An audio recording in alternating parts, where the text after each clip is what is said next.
He kicked out his pregnant wife for secret lover, unaware she was heiress to $50 million fortune. Cry louder if you want. Collapse for all I care. Take your child and your misery somewhere else. You'll never burden me again. You mean nothing now? Leave. That was the venom her husband spat, as she clutched her stomach in agony. While she begged for help, he slammed the door. Where there should have been comfort, there was cruelty. Where there should have been protection, there was betrayal. In her darkest moment, he abandoned her, believing he had ended her life with a single act of rejection. But what he failed to see was that the woman he cast out in pain would not stay broken. She would rise higher than he ever dreamed possible, and her return would dismantle everything he thought he had built. Those who are thrown away often return stronger, and sometimes the woman you thought was powerless becomes the one whose shadow you can never outrun. Before we begin, kindly subscribe. Let us know in the comments where you're watching from and how this touched you. The rain was pouring outside, splashing against the cracked pavement when Emily staggered out of the front door, clutching her swollen belly. Her body screamed in agony. Her contractions had started hours earlier. What she needed was comfort, the steady hand of her husband, Daniel, the man she had once believed would stand by her forever. Instead, she got venom. Daniel's face twisted with cold disgust as he pointed toward the door. "Don't you dare cry to me now! You wanted this baby, not me. I have a new life waiting, and you're not in it." Emily tried to steady herself, her tears mixing with the rain. "Daniel, please, at least call someone." "The baby," he cut her off with a sneer. "That child is your burden, not mine. Go scream in some hospital hallway if you must, but not here. I'm done being chained to your misery." Inside the house, Emily caught a glimpse of another figure standing behind him. Claire. The mistress. Dressed in a silk robe, her lips curved into a smug smile, as if she had already claimed the throne Emily had been thrown from. Claire's hand rested lightly on Daniel's arm, her eyes sharp with triumph. Emily's knees buckled as another wave of pain ripped through her. She stumbled, reaching for the doorframe for balance, but Daniel shoved her hand off. "Don't dirty my house anymore." "Get out!" The door slammed shut, leaving her outside in the storm, the contractions intensifying. Every fiber of her body ached, but what hurt more than the labor was the betrayal. Her heart broke in 1,000 pieces as she realized this wasn't just abandonment. It was war. She staggered down the street, rain soaking her clothes, headlights blinding her as cars rushed by. No one stopped. People glanced but hurried on. The world had turned its back just as Daniel had. She was utterly alone, her vision blurred, her breath ragged. I can't do this alone," she whispered. But she had no choice. The baby was coming, and the man who vowed to love her was now laughing in another woman's arms. Emily clenched her jaw, summoning the last of her strength. This was not the end. It was the brutal beginning of something far bigger. As another contraction doubled her over, Emily collapsed on the wet sidewalk. Just as headlights slowed and a stranger's voice shouted, "Ma'am, are you okay?" Emily blinked against the rain, the stranger's shadow hovering above her. A man in his late 50s crouched down, his umbrella shaking in the wind. His eyes were kind but nervous. "You're in labor," he muttered, glancing at her belly. "Where's your husband? Where's your family?" The question struck harder than the contractions. Emily shook her head weakly, rain dripping down her pale cheeks. "No one. There's no one." The man's eyes darted to the cars speeding past. Horns blared as drivers craned their necks but kept moving. No one stopped. Nobody wanted to involve themselves in a woman's suffering. They were too busy, too cold, too afraid. He hesitated, then stood up. I'm sorry, miss. I can't. My wife's waiting." "I'll call someone." He hurried away, his umbrella bobbing in the storm, leaving her trembling on the pavement. Emily let out a bitter laugh that turned into a sob. The kindness of strangers lasted no more than a flicker before it gave way to fear and excuses. Society was cruel in its indifference. She was a woman in labor, abandoned by her husband, mocked by his lover, and ignored by the very people whose eyes met hers and chose to look away. Another contraction tore through her body, forcing her to her knees. The wet asphalt pressed cold against her palms, and she thought of the warm house she had just been thrown out of. Daniel's face replayed in her mind, his cruel words echoing like poison. "Die with your baby for all I care." Her chest tightened, but a spark of defiance ignited in her heart. She couldn't give him that satisfaction. She wouldn't let her child's first cry be silenced by his betrayal. Emily forced herself upright, gripping a lamppost for balance. Each step was agony, but she kept moving. Her breath came in shallow gasps, but her mind whispered one word over and over: survive. The rain drenched her hair, plastering it to her face. Her clothes clung to her body, heavy with water. People passed, glancing and then hurrying faster. A woman tugged her child away as if Emily were a disease. A young man muttered, "Crazy woman," under his breath, before disappearing into the night. Alone. So utterly alone. But deep inside, Emily made a promise to herself and to the life inside her. If no one will stand with me, I'll stand alone. If the world turns its back, I'll carve my own way forward. The contractions were closer now, sharper, more demanding. She knew she had little time left. The hospital was still blocks away. Could she make it? Her legs trembled, her body screamed, but she pushed forward into the storm. Each step became a declaration that she would not break. She might have been discarded, but she refused to be destroyed. As her vision darkened and her strength faltered, she collapsed once more, this time into the arms of a stranger who didn't walk away. A woman's voice cried out urgently, "Hold on, sweetheart! You're not alone anymore." Warmth. That was the first thing Emily felt when she came to, a sharp contrast to the storm that had nearly swallowed her. Her head rested against something soft, and a gentle hand smoothed the wet hair from her forehead. "Shh, you're safe now," a woman's voice murmured. Emily blinked, her vision clearing enough to see the face above her. A woman in her 40s, with kind brown eyes and worry etched across her features, leaned over her. She wore a nurse's jacket, though clearly off-duty, and her clothes were as drenched as Emily's. "You're going into labor, aren't you?" the woman asked, urgency lacing her tone. Emily nodded weakly, biting back a cry, as another contraction clenched her body. The woman glanced over her shoulder. "My husband's getting the car. We'll get you to the hospital. Just hold on for me, sweetheart. What's your name?" "E. Emily." "I'm Maria," the woman said firmly. "And I'm not leaving you. Do you understand? You're not alone anymore." Those words, simple, steady, were like a lifeline. For the first time that night, Emily let herself believe she might survive this. Within minutes, Maria's husband pulled up in an old sedan. He rushed out, holding an umbrella. "Come on, let's get her inside." Emily was carefully lifted into the back seat, her body trembling as the contractions grew sharper. Maria climbed in beside her, wrapping an arm around her shoulders. "Breathe with me, Emily. In through your nose, out through your mouth. That's it. You're doing so well." Emily clutched Maria's hand, tears streaming down her face, not just from pain, but from gratitude. This woman didn't know her. She had no reason to stop in the rain, to risk her own comfort for a stranger. And yet here she was, steady and strong, when everyone else had turned away. The drive to the hospital blurred into flashes of light and sound. Emily focused on Maria's voice, calm and encouraging, drowning out the storm outside and the storm inside her. "You're stronger than you think, Emily. Hold on. Your baby's waiting to meet you, and you're going to show that child just how fierce a mother can be." Something shifted inside Emily in that moment. For hours, she had felt broken, discarded like garbage. But Maria's words reminded her that she wasn't nothing. She was about to become a mother, and that was power in itself.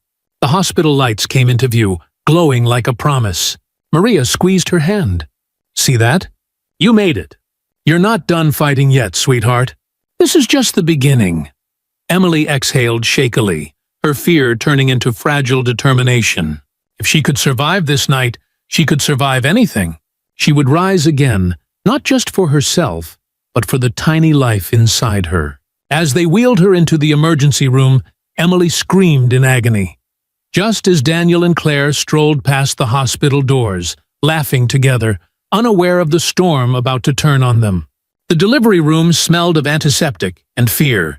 Emily's screams echoed against the white walls as the nurses worked quickly, guiding her through the storm of contractions. Hours passed like minutes, and at last, the room was filled with the piercing cry of new life. Her son. Tears streaked Emily's cheeks as the nurse laid the tiny, swaddled bundle against her chest. His face was red, his cries urgent, but when she whispered, "Mommy's here," his sobs softened.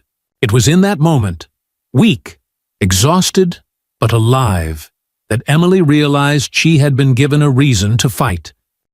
For him, she would endure anything. For him, she would rise. But not everyone in her world shared that joy. Days later, as Emily rested in her hospital bed, the door opened and in swept her parents, Mr. and Mrs. Callahan. Their expressions were cold, their footsteps sharp, their eyes scanning the room like inspectors rather than family. Her mother's lips pursed. "So it's true. You had the child." Emily straightened, clutching her baby closer. "Yes, Mom. His name is Noah." Her father's voice was flat, dripping with disdain. "You've brought shame to this family, Emily. First, marrying that man, and now this spectacle. Your husband has already moved on with someone respectable, and you're left clinging to a bastard child." The word hit like a slap. Emily's arms tightened protectively around her son. "Don't you dare call him that." Her mother stepped closer, her perfume suffocating. "We came with papers. Custody papers. Sign them, and we'll raise the child properly. You've proven you can't be trusted with responsibility." Emily's chest tightened, her heart pounding in disbelief. "You're asking me to give up my son?" Her father's gaze hardened. "No, Emily, we're telling you. The Callahan name carries weight. We won't let you ruin it further with your foolish choices. If you love this child, you'll do what's best and put him in our care. Sign the papers." Emily's hands shook as she looked down at Noah, his tiny fingers curling around hers. For years, she had been silent, obedient, the daughter molded by control and wealth. But something inside her had changed the night Daniel threw her out. The indifference of strangers, the compassion of Maria, the cry of her newborn. They had forged a strength she never knew she had. Her voice trembled but did not break. "No, he's mine. And I won't sign anything." Her mother's eyes flashed with fury. "You'll regret this rebellion, Emily.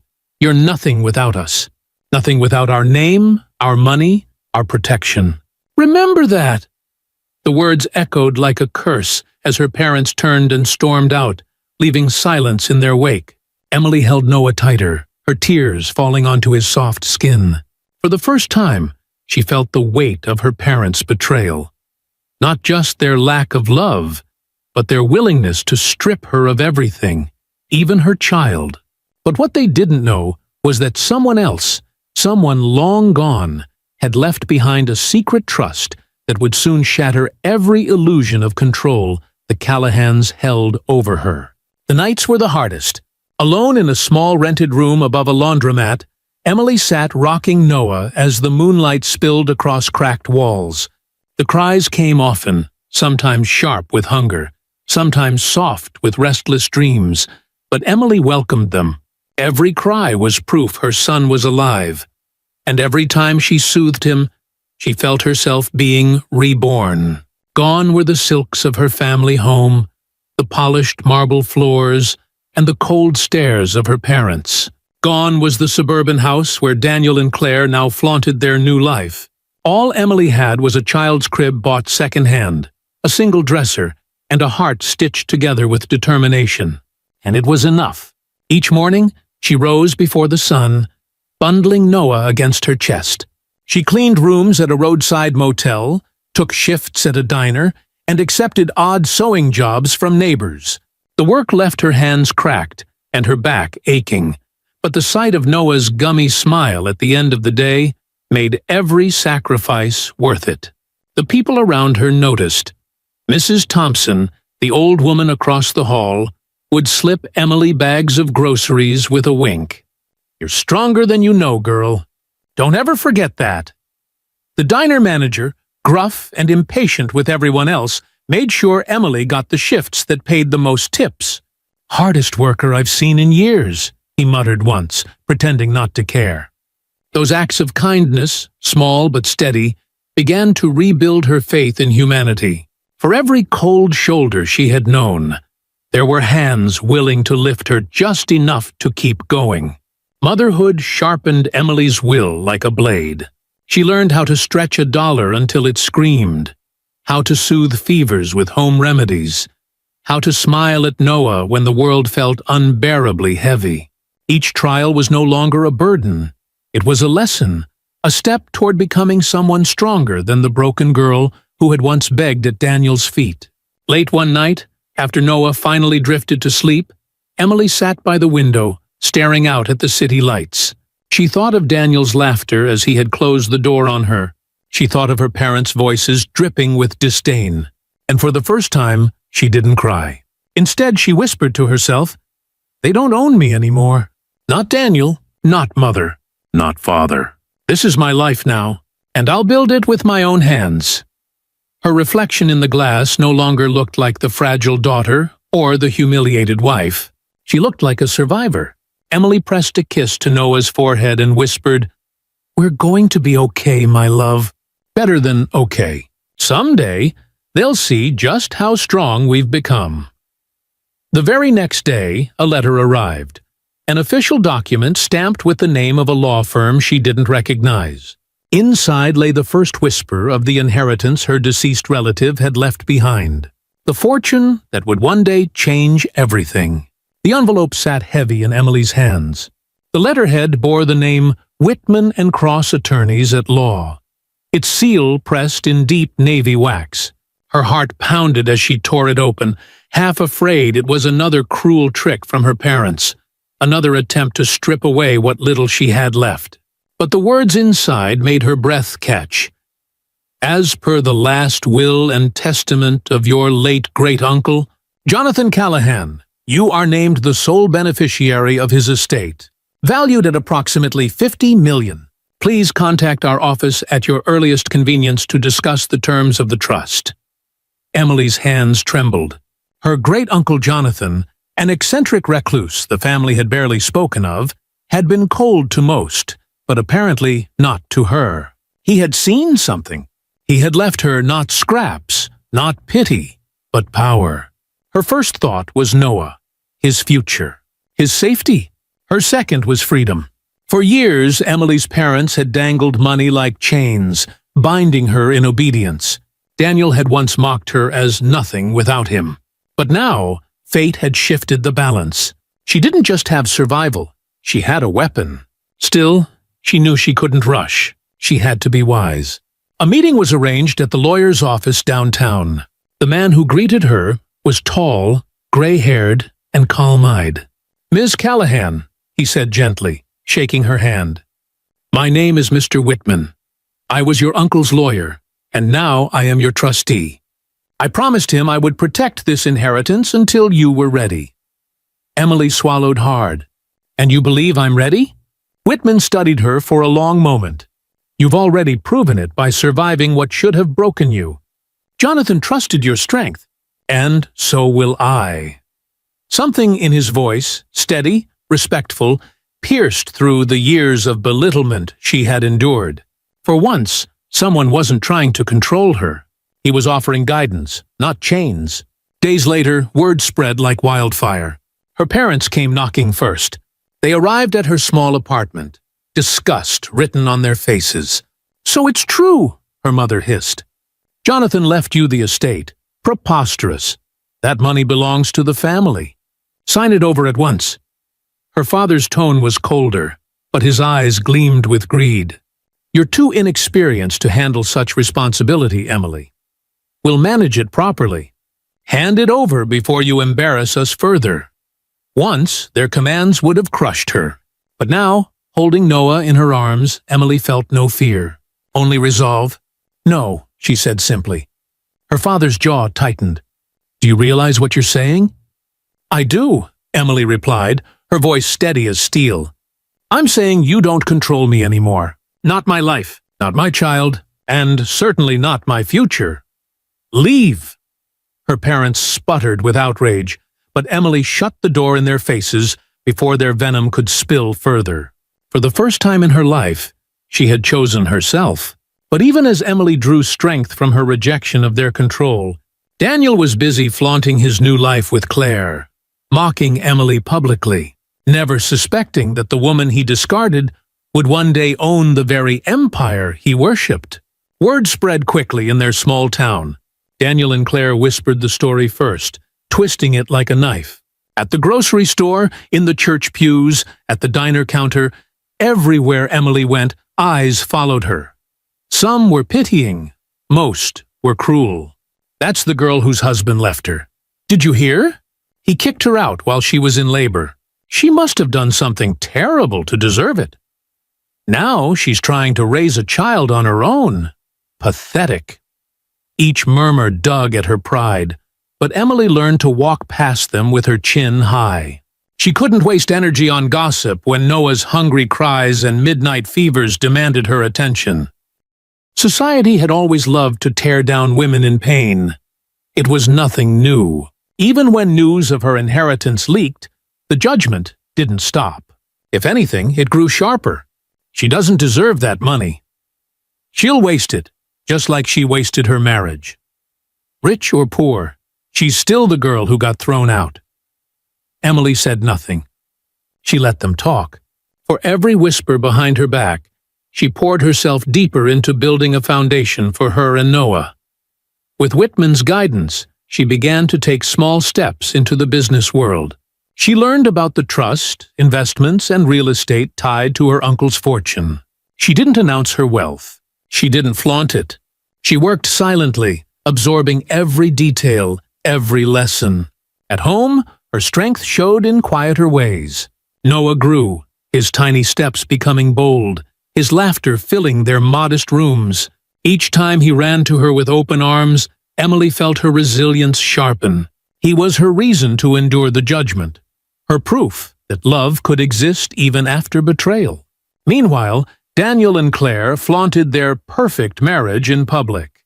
They posed at galas, posted smiling pictures, and whispered in corners about how much better life was without Emily dragging him down. To the world, they seemed untouchable. But Emily saw the cracks. At one gala she attended, quietly as an heiress in disguise, she caught Claire whispering to another man, her smile just a little too intimate. Daniel, drunk with arrogance, didn't notice.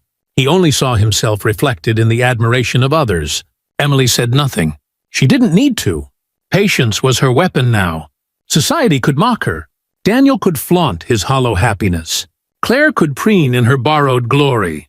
Emily endured it all in silence, knowing that endurance wasn't weakness. It was preparation. Because sometimes the greatest strength is not in shouting back, but in waiting for the moment when truth reveals itself. And that moment drew closer when Daniel's arrogance reached its peak. Mocking Emily publicly in a cruel spectacle that would leave the entire town watching her humiliation, unaware that she was the one holding the ultimate card. The town's annual charity banquet was the event of the season, a glittering night where the wealthy paraded their fortunes and the less fortunate gawked at the spectacle. Emily had no intention of attending, but Whitman insisted. "Appearances matter," he reminded her. "Your uncle's estate has placed you among the city's elite, whether you like it or not. Best they see you on your own terms." So Emily came, wearing a simple black dress. She didn't sparkle like the others, didn't drape herself in jewels, yet heads turned anyway. There was something about her presence now, calm, steady, untouchable. Daniel and Claire, however, arrived like royalty.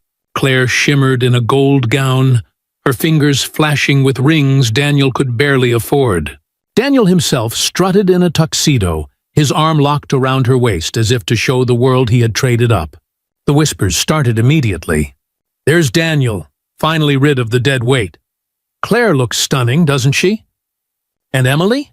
Poor thing. Look at her, sitting alone." Emily ignored the whispers. She sipped her water, watching quietly from her corner table. But Daniel wasn't content with silence. Halfway through the evening, he stood at the podium to give a toast. His voice carried through the grand hall. "Ladies and gentlemen, isn't life about second chances? About finding the right partner when you've wasted years with the wrong one?" The crowd chuckled, their laughter echoing like knives. Claire leaned against him, her smile polished. "To new beginnings," she purred into the microphone, her eyes flashing toward Emily. Daniel smirked, his gaze sweeping the room before landing on his ex-wife.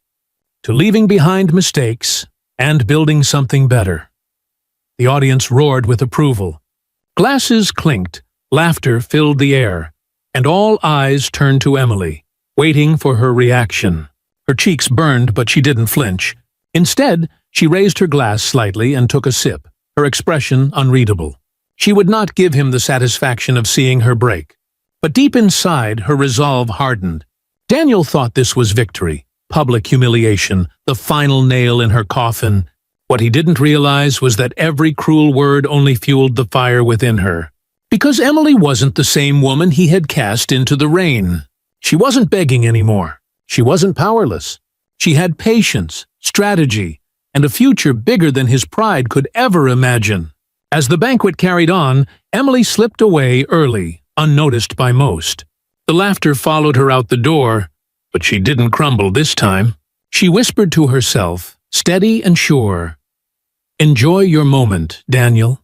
It's the last one you'll ever have at my expense." What Daniel and Claire didn't know was that Emily had already begun moving her inheritance strategically, acquiring quiet shares in the very company Daniel's career depended on. Soon, their mockery would turn into horror. Emily had learned something from her years of humiliation. The most dangerous strength was the one hidden in silence. She didn't rush to confront Daniel, didn't throw her fortune in his face. Instead, she built patiently, piece by piece, brick by brick. With Whitman's guidance, she began investing her inheritance. Not in flashy cars or sprawling mansions. Daniel and Claire could keep those. Emily bought power. First, she purchased shares in Callahan Industries, her family's proud legacy. Her parents had always assumed control was theirs alone. But the shares Jonathan left her gave her a quiet but significant stake. With every acquisition Whitman guided her through, her influence grew like roots spreading underground. Next, she looked to Daniel's career.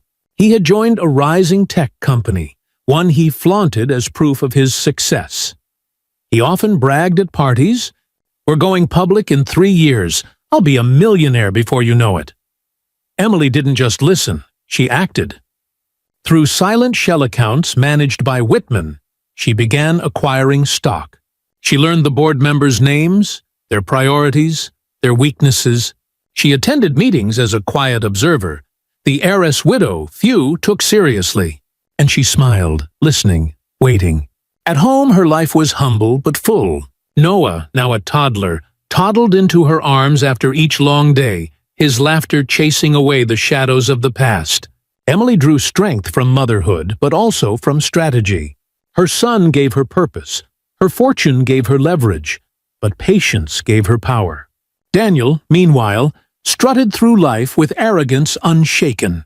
He spent freely, bragged loudly, and dismissed Emily as the ghost of his mistakes. Claire basked in the glow. Flashing diamonds she hinted Daniel had bought her, though in truth they were gifts she demanded from his dwindling accounts. The town saw only the surface. Daniel, the charmer.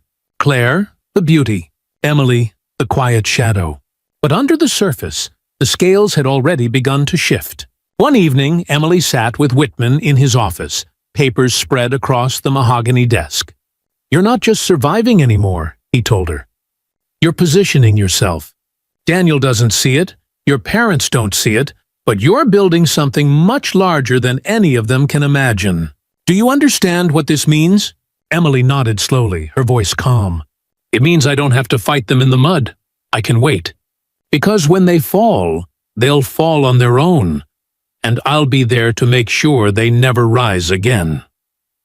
Her words surprised even herself. Once she had been the woman begging on her knees. Now she was a strategist, her silence sharper than any insult Daniel could throw. And cracks were already forming in Daniel's golden marriage, because while he paraded Claire as his prize, she had secrets of her own. Secrets that would soon begin to unravel everything. The cracks in Daniel's shiny marriage began as whispers, subtle, almost invisible to those who weren't looking. But Emily noticed. She always noticed. At first, it was Claire's laughter at parties, too loud, too intimate, when whispered in the ear of another man.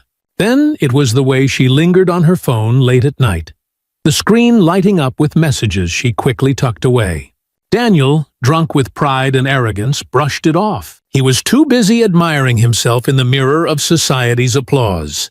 But karma never forgets. One evening, while Emily tucked Noah into bed, she received a message from a woman she barely knew. It was short and sharp. You don't know me, but I thought you should see this. Claire isn't faithful. She's been meeting someone else. Check tonight's gala photos. You'll see. Emily didn't respond, but curiosity pushed her to look. Online, she found the pictures. Daniel stood grinning, glass raised in another self-congratulatory toast. But in the background of another shot, Claire leaned close to a well-dressed man, her hand on his chest, her lips dangerously near his ear. The town gossips noticed, too. Did you see Claire with that banker? She's been spotted downtown, late dinners, no Daniel in sight. Maybe Daniel's not the only one who can trade up. The same voices that once mocked Emily now whispered about Daniel's humiliation. And Emily? She stayed silent, watching from the shadows. At home, Daniel began to unravel. His charm thinned into paranoia. Where were you? He demanded of Claire late at night, his voice slurred from whiskey. Who were you texting? Claire only smirked, her tone like poisoned honey. Don't be ridiculous, darling. You're imagining things. But the lipstick on her collar told another story. So did the hotel bills Daniel couldn't explain away. For years, he had thrown venom at Emily, branding her as worthless, weak, disposable. Now he tasted his own medicine. The wife he had paraded as his triumph was slowly betraying him, and she didn't even try very hard to hide it. Emily didn't gloat. She didn't need to. She simply watched. Patience her armor, knowing that every fracture in Daniel's marriage was the echo of what he had once done to her. And still, she kept moving quietly, strengthening her position in business, building alliances, ensuring that when Daniel finally fell, she would not only witness it, she would control the stage on which it happened. And soon, that stage would arrive, because Daniel's company was heading into its most important board meeting yet, unaware that the woman he had once thrown into the rain now held the deciding vote.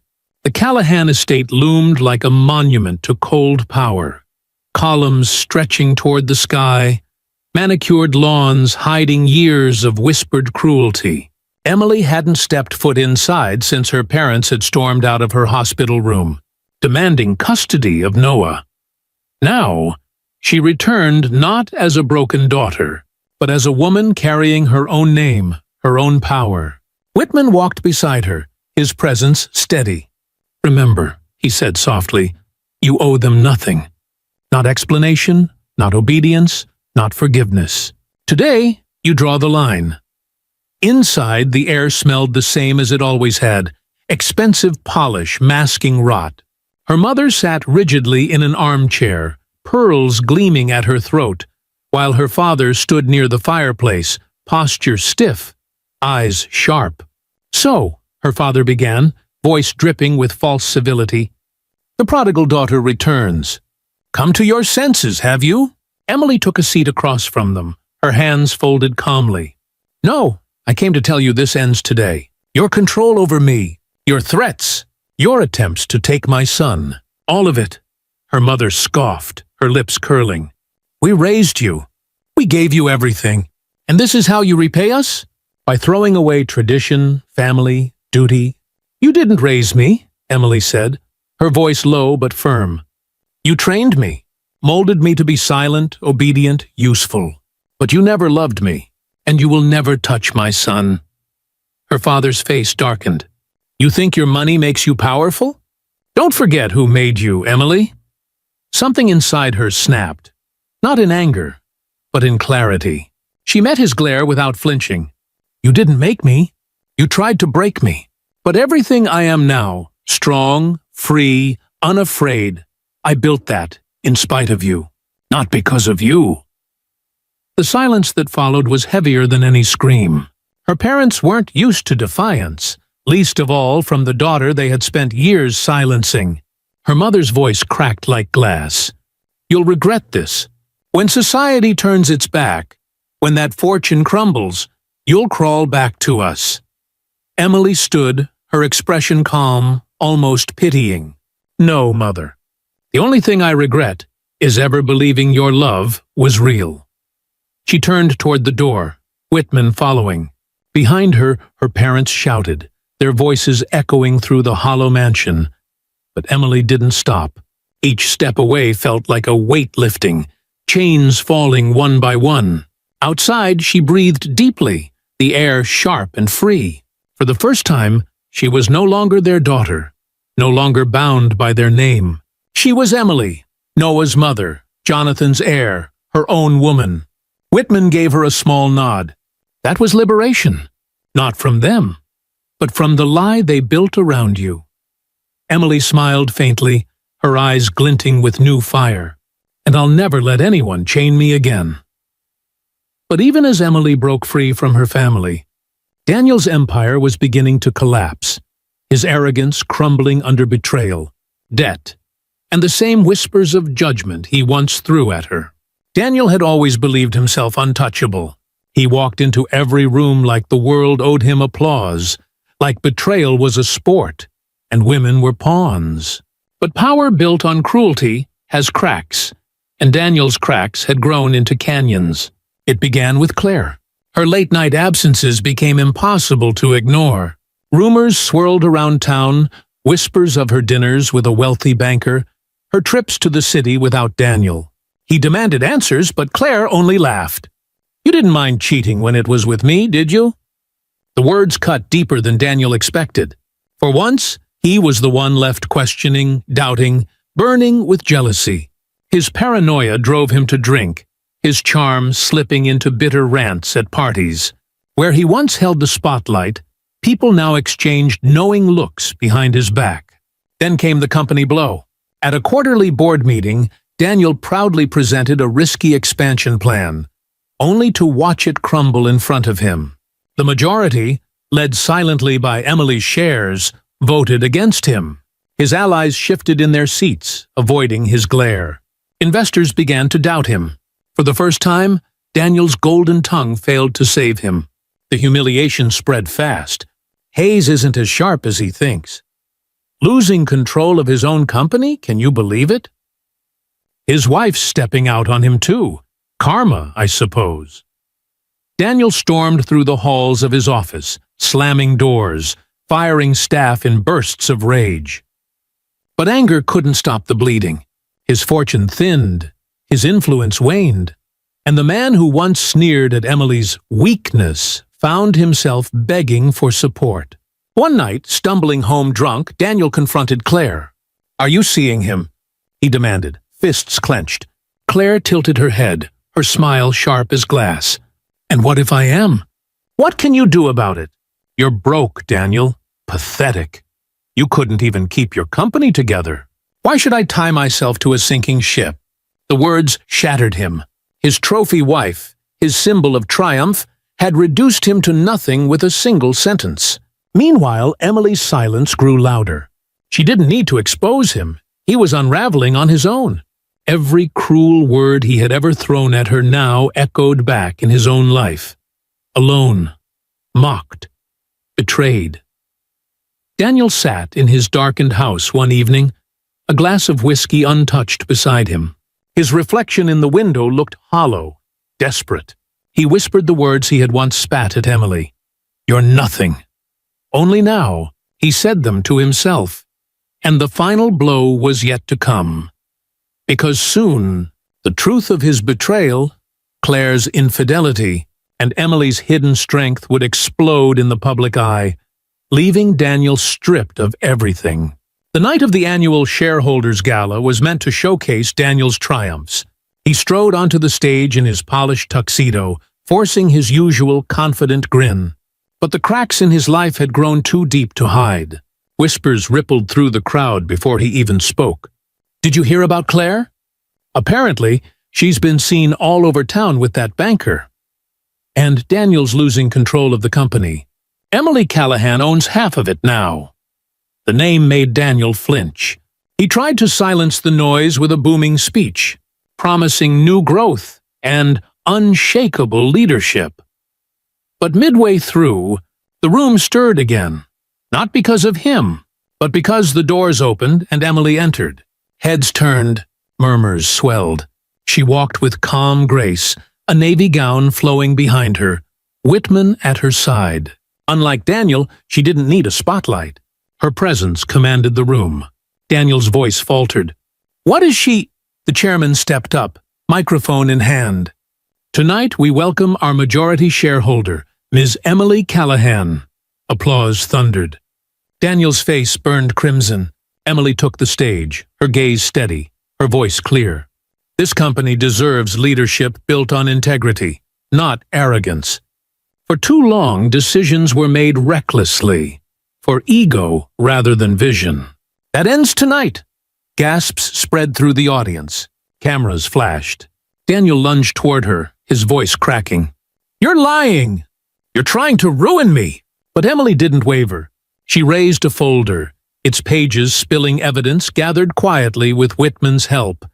Daniel's reckless spending, fraudulent contracts, even his misuse of company funds to shower Claire with luxuries. The board erupted. Investors hissed. Reporters scribbled furiously. And then came the final blow. Claire herself. Dressed in dazzling red, she sauntered to the stage, her smile sharp. "He's not lying about one thing," she purred into the microphone. "This man is a fraud and a fool. While he wasted his life chasing money, I found better." She slipped her arm through the banker's waiting hand, the entire room gasping. Daniel's world shattered. His wife had betrayed him publicly. His company had turned against him, and the woman he once discarded stood tall above him, untouchable. Security escorted him from the stage as Emily's voice rang out. "This is justice, not revenge."